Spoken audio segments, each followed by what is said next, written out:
ابو داؤد میں حدیث ہے ایک دفعہ پڑھ لو صبح کے وقت، لا الہ الا اللہ وحدہ لا شریک لہ لہ الملک ولہ الحمد وہو علی کل شیء قدیر. شام تک اللہ کے قلعے میں ہو، اللہ کی طرف سے شیاطین کے اگینسٹ قلعے میں ہو. شام کو پڑھ لو، صبح تک قلعے میں.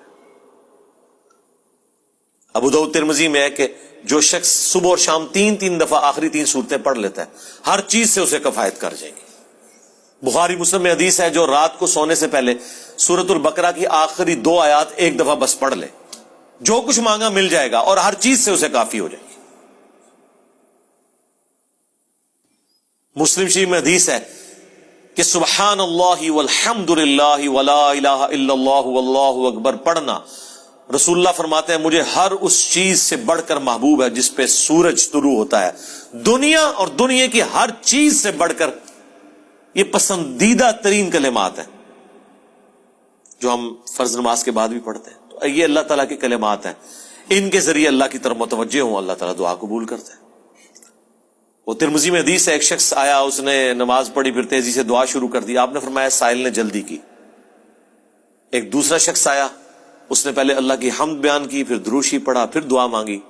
فرمایا سل تعطا، سل تعطا، مانگ تجھے دیا جائے گا، مانگ تجھے دیا جائے گا. اور نماز میں بھی پروٹوکول آپ دیکھیں کیا ہے، پہلے اللہ کی حمد بیان ہوتی ہے، التحیات للہ والصلوات والطیبات، پھر درود شریف، اور اینڈ پہ جا کے دعائیں آتی ہیں. دعا کا پروٹوکول ہے اللہ کی تعریف اور اس کے بعد درود شریف اور پھر دعا. اس کے بغیر دعا قبول نہیں ہوتی.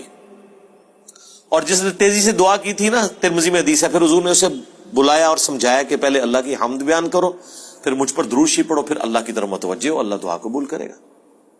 کسی مزار پہ جانے کی ضرورت نہیں میرے بھائی، گھر بیٹھے اللہ کی حمد اور درود شریف کے ساتھ آپ اللہ کی طرف متوجہ ہوں. مسلم شریف میں حدیث ہے جو اذان کا جواب دے وہی کلمات ریپیٹ کرے، حی علی الصلاح حی علی الفلاح پہ لا حول ولا قوت الا باللہ کہے، اور اس کے بعد مجھ پر ایک دفعہ درود شریف پڑھے اور الوسیلہ والی دعا مانگ لے، قیامت کے دن میری شفاعت اس کے لیے حلال ہو جائے گی. اللہم اجعلنا منہم، آمین.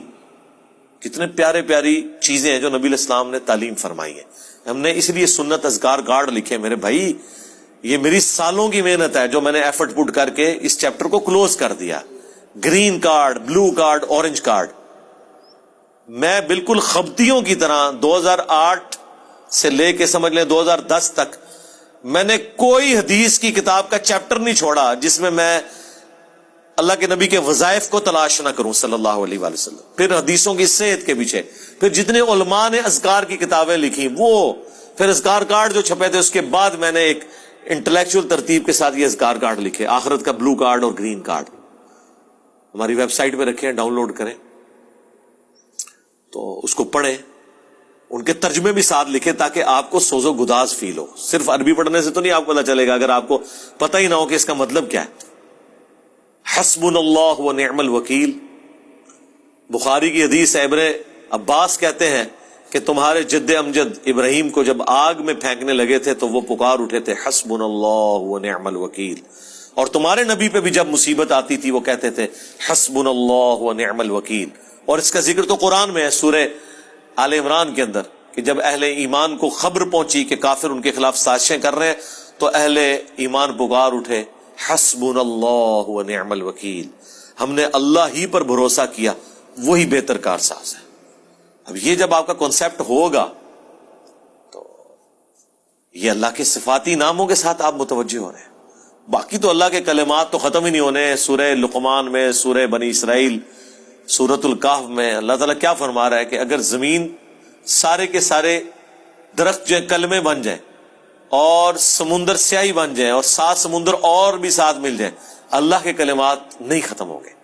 سبحان اللہ و بحمدہ عدد خلقہ ورضا نفسہ وزنۃ عرشہ ومداد کلماتہ.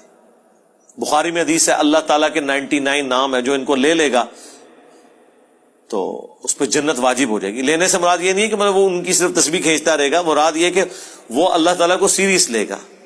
ٹھیک ہے. اور لوگ وہ خالی نام پڑھ رہے ہوتے ہیں، کہتے ہیں بس جنت ہوگی، نماز پڑھنے کی لوڑ ہی کوئی نہیں. بھائی اگر یہ سنن سعید کبریٰ میں حدیث ہے نا کہ جو آیت الکرسی فرض نماز کے فوراً بعد پڑھتا ہے مرتے ہی جنت میں داخل ہوگا. جنت اور اس کے درمیان صرف موت کا وقفہ ہے، تو اس کے لیے نماز بھی پڑھنی پڑے گی. صرف آیت الکرسی پڑھنے سے کچھ نہیں ہونا. تو یہ اللہ تعالیٰ ہمارا کہ تمام اچھے نام اللہ کے لیے، ان کو اس کے ناموں کے ساتھ پکارو. سورۃ الحشر کی آخری 3 آیات پھر احادیث میں بھی آئے ہیں، سنن ابی داؤد میں حدیث، ترمذی میں، کہ جو شخص ان کلمات کے ساتھ متوجہ ہوتا ہے، اللہم انی اسألک بانک انت اللہ لا الہ الا انت الاحد الصمد الذی لم یلد ولم یولد ولم یکن لہ کفوا احد، تو اللہ تعالیٰ اس کو واپس نہیں کرتا.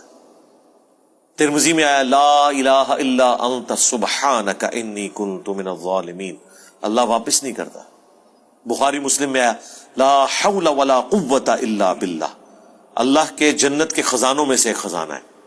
تو یہ اسماء الحسنہ جو ہے اللہ تعالیٰ کے نام، اس کے صفاتی نام، وہ نہیں ہے جو آپ کو صوفیاء بتا رہے ہوتے ہیں کہ اتنے ہزار دفعہ یہ نام تسبیح کھینچ لیں، وہ نہیں، وہ ایک دفعہ ہی بہت ہے میرے بھائی. یہ ایک ہی دوائی کام کر دیتی ہے.